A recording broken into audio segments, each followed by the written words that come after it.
Hey guys and gals, welcome back to my YouTube channel. This is BNSF 6951. I am your host and I am Vinny. If you guys are interested in model train layouts, model train layout updates, run sessions and op sessions, how about if you're interested in scratch builds and kit builds? Well, we do that too. Tips, tricks, and techniques are also included in my videos. So if you guys are interested in any kind of these videos, please consider to subscribe. And after you subscribe, hit the bell. This way you'll get notified when I upload a video or do a live stream. And when you get done with all of that, please give me a thumbs up. That helps my analytics in YouTube. With all of that being said, we'll be back shortly. Let's get on with the video.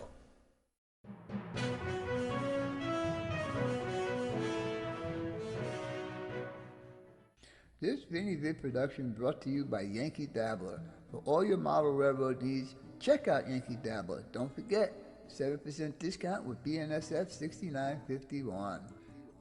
And by Highways and Byways, awesome street graphics for your roads and streets on your model railroad layout.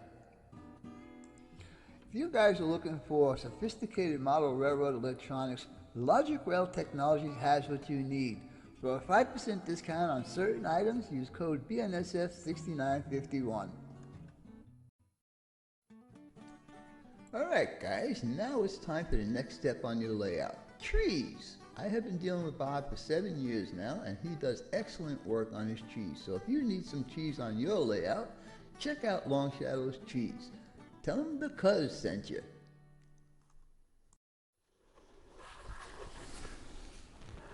Alright guys, because I'm doing all this new electrical stuff on my layout, I need to have more space to work under the layout. So what I'm doing is over here and all the way around to here, I have cleaned out and got rid of most of the junk that's been under there for 8 years.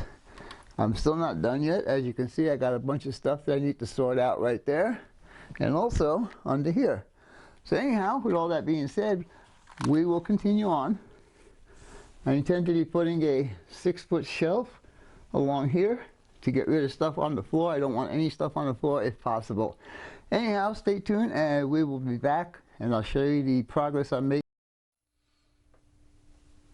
Alright guys, as I was cleaning up, I found a couple of wall warts and I'm going to be checking them out because as you know, I'm going to be needing some of those to power up my PM42 and also to power up the crossing gates system. So anyhow, I already tested this one, and this one checks out to be 15 volts, and I put OK on it. Now I found this other one here, and this one says output is 7.5 volts DC. So we're going to go ahead and test that. So I got my meter on 20 volts DC. I'm going to turn it on. Very important item to have in your arsenal of tools. And I got a couple of jumper wires hooked up here. And find the ends. And I will connect one here. And connect one here. And guess what? I need to actually plug this in. That would help. Oopsie! I just happen to have a extension cord sitting right here under my layout that I keep here for purposes like this. Okay. The unit is now plugged in. And let's see what we get.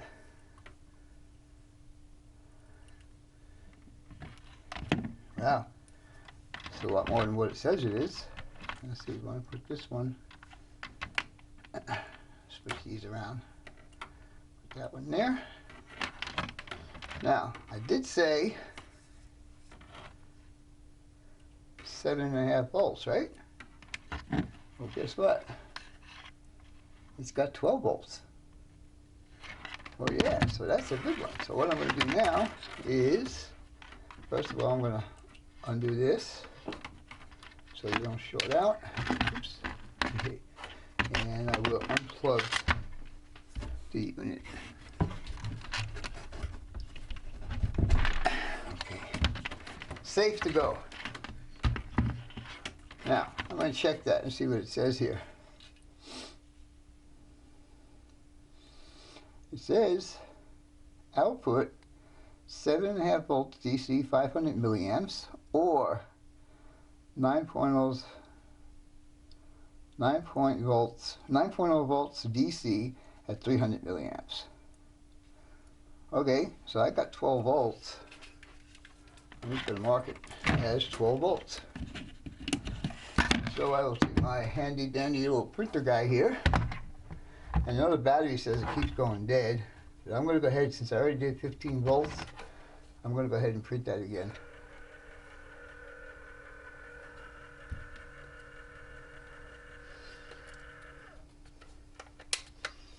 Okay. And I'm printing this because I have so many of these, and I don't want to keep reading the little print on there, so that's why I'm going to be marking them. So right now I have two good ones. Here you go. And so now that says 15 volts okay, and I'm just going to put it right on there, and so I'll know for the next time. Anyhow, with all that being said, stay tuned. We're going to come back with a little bit more information on electrical stuff. Be right back. Alright guys, I'm going to show you some of the stuff I have in my electrical connectors bin. We're going to start off with this guy right here, and you all know what that is. That is a terminal block. It does come with these guys, except that I had cut these guys in half so I can use one of these for both bus lines. I recently have changed my mind, as you guys have watched my previous video. I am going to put two of these for each set of wires, one for green, one for yellow. Alright, so now we'll move on. And these guys here, I'm calling them butt connectors, and the reason why I'm calling them butt connectors is because you get a female and a male, and you can just plug them in like that. Of course, I didn't push it all the way in, but this is good like if you want to make a connection and you don't want to use any kind of electrical tape or solder or heat shrink or anything like that. You can use this, plus it gives you the opportunity to disconnect when you need to disconnect. Get this back in the bag, and I did buy a bunch of them. I think there's 50 pairs in here. And next I'm going to show you is these guys, and I was always afraid to use these guys, but it seems like they seem to be working okay. And they are suitcase connectors. And how that works is you take, let's say, your bus line, you put it on the outside here, and then you take whatever you want to jump it to, and you put it in the second hole right there, and then you just take your pliers and squeeze it until it goes all the way down. Then you just take this guy and fold him over, and it protects from any kind of electrical exposure. Alright, the next thing I have are these guys. Oops. These are, I call them horseshoe connectors, but these are good to use with these terminals because these fit perfectly on there.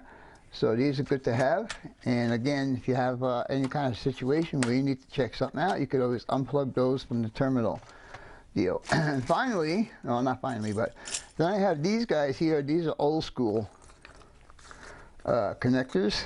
As you can see, they do come in one piece of 4, or you can get these as just duals. And I use those with the old style terminal blocks that I have. Finally, the last thing I have are, oh wait, where's the, oh here we go. Okay. Oops. I'm calling these here wire taps, okay? And what this does is you put your wire in here, let's say your bus line, and you close this over and you squeeze it with a pair of pliers just like the other suitcase connectors. The only difference is now you have this connector right here where you can take one of these guys and plug them into there, and again it just saves you time. And I don't want to plug this in, you have to plug it in all the way in order for this to fit, but it does make a good solid electrical connector. And yeah, so with all that being said, I'm going to finish cleaning up here. because I do have a lot more stuff to do. I'm waiting for Home Depot to notify me that my brackets, my shelving brackets are ready to be picked up. And I will head down to Home Depot and we'll continue on from there. So stay tuned and we will be back. Alright guys, as we continue on with this video, I'm going to show you what I did with all those pieces and parts. Now I bought this container, I guess you want to call it, or a box, whatever. I bought that off of Amazon. It is in my Amazon page if you'd like to get it. Anyhow, it's a great little box to keep all your electrical stuff in, as you can see. All the stuff I showed you yesterday is all in here. Alright, so now we will carry on a little further with this. I gotta find a place to put this stuff. Alright, put it right up here, I guess. To carry on just a bit further, I also got this guy. And this guy, as you can see, has all wire, tie straps, tie strap anchors, tools. I got, most of this is all 22 or 24 gauge. I got a couple of the bigger ones that I use. But also in here is some double-sided tape. And I also have an extra loco neck cable in here. Alright, now we'll move on to one more box. Alright, we'll just keep this one right here. And again, it's another one of those small boxes that I'm able to put more electrical stuff in there. These are loops, wire loops that you put on your layout and run the wire through just to keep it neat. I've got various sizes of those, some shrink tubing, and these go to the lights that I'm about to show you next. The good thing is they do close, which is a good thing. This box comes as a single. It's on my Amazon page. It's about $7. And then these ones came in a 4-pack, and I think they were like $16. So you can never have too much storage space. Sorry, I don't have my dentures in, so it's hard for me to talk. Anyhow, let's get back down. Oh, and by the way, I did make a mistake on one of these. On one of these guys, I made a mistake. I told you it was 15 volts. Actually, it was only 12 volts. So yeah. Anyhow, let me resituate the camera, and I'll show you what's been done underneath the layout for now. Back very shortly. Alright guys, as you can see, I've done a massive cleanup under here. There's nothing left under the benches or under that side over there, and where I'm sitting is totally empty also. I have not seen carpet in this room for 8 years since I bought this house. It's always been covered, so all I would have is this little walkway down here and the walkway in front of where I am right now of carpet that I could actually see. I do still need to do a little vacuuming on it to get it all nice and pretty. But let me show you what else I did here. I'm going to move the camera around very gently and slowly. As you can see, I added a shelf right there, and I'm not quite sure what I'm going to put on there yet. Right now it's just a placeholder for everything.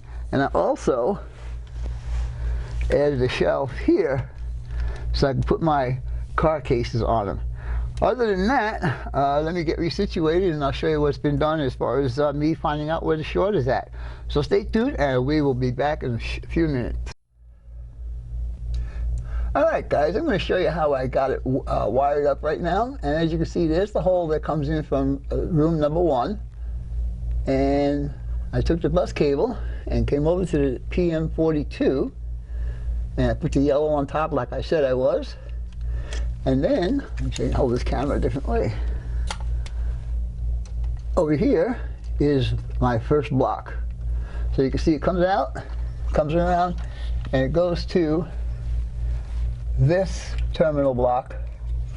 And then it's daisy chained over to this block, and one more daisy chain to this block. And that's all going to be on district number 1, if you want to call it that. So I am 100% confident that the short is not in the section that I am working on. But I'm doing all of this so if I ever do run into a problem, all I need to do is take one wire off at a time and see where the problem's at.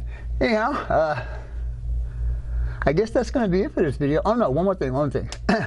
These lights I bought off of Amazon. These are pretty cool lights.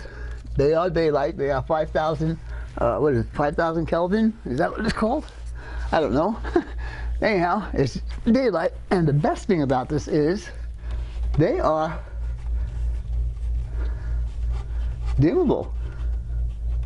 Yeah, how's that? And right now I have them only about a 3/4 of their way. Anyhow, again, you can find all of this stuff in my on my Amazon page. Hope you guys and gals enjoyed this video, and as always, your questions, comments, input, subs, shares, and likes always welcome. For now, that's all, folks. BNSF 6951 out.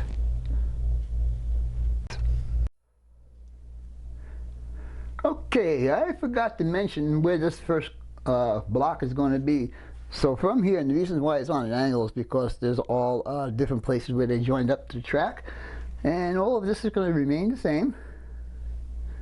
Still need to tie up the wires for the lights and attach these wires here and attach these wires here. I am 100% confident that the short is not in this section. So this block will be from here to where those yellow papers are. Right there. Alright, guys and gals, unfortunately I forgot to turn the microphone on for this part, but what I'm going to show you is what the room looks like all dark, and then you can see that switch that's between the layout that I'm pointing to right now. That powers up one of the electrical outlets that I am using to power up all the lights in this room. And believe me, there is actually no power being drawn that would hurt me in any way, shape, or form. Right now I'm adjusting the camera so I can show you guys what happens when I turn that switch on. So give me a second, let me get over there, and we'll see how it goes. Alright? Trying to keep the camera moving as little as possible. And now I showed you the switch that I'm going to use. I'm just going to go ahead and hit that switch and see what happens. Bada bing! Look at that! Holy mackerel, Andy, it's just like outside. Anyhow, there are a lot of cool features about these lights. For instance, when I get around this little corner right here, I'm able to turn off any section of lights that I want. Now the lights I'm going to show you here are a 6-pack, and they're all LEDs, and they are daylight is what they are. And I just turned off the upper section. As you can see, I just turned it back on, off, and back on. Now I can do the same thing with this bottom section. I have not mounted these switches yet, but I will be working on that soon, but you can see what a difference that makes. And now we're going to mosey on back to the back of this layout, and I will show you what's going on there. Again, these are the 6-pack. I got four sets of the 6-packs on here. They were quite spendy. They were $39 per kit. And I'm showing you right now that I'll be able to adjust the lights on those ones if I want to. I mean on or off. So let's see. I think I show you where the switch is at. Yeah, that's one switch. That's for the lights that are underneath the layout. But what I want to show you there is that they are dimmable. And these lights come as a 3-pack, and they were, I think, $29. I don't remember. Anyhow, they were a birthday gift from my daughter. So yeah. So now let's see. I think I go back up to the top here, and I show you that I can actually turn on and off the lights for the system here. And I got one more rheostat down here at the bottom that will again adjust the second half of underneath the layout. So, and I'm only keeping these up about maybe 3/4 power, and it lights up pretty good under there, good enough for me to see what's going on, and that's pretty good from an old man can see. But anyhow, let's see, what else did I get into here? See, I forgot to turn the microphone on, and that really sucks. Yeah. So anyhow, let's see, I think I turned these two guys off if I'm not mistaken. Let's see what happens here. Come on, Vinny. There you go. Yeah, I'm going to show you where the switch is at. See, there's a switch back there, kind of hiding out of the way, and that will turn off that the lighting for the first deck. And then put that back on, And all these lights are mounted with two-sided tape. There was only one that actually didn't hold that I had to put the screws in, but you get the screws and all the hardware you need with both sets of these lights. Anyhow, I hope you guys and gals enjoyed this video. As always, your questions, comments, input, subs, shares, and likes are always welcome. For now, that's all, folks. BNSF 6951 out.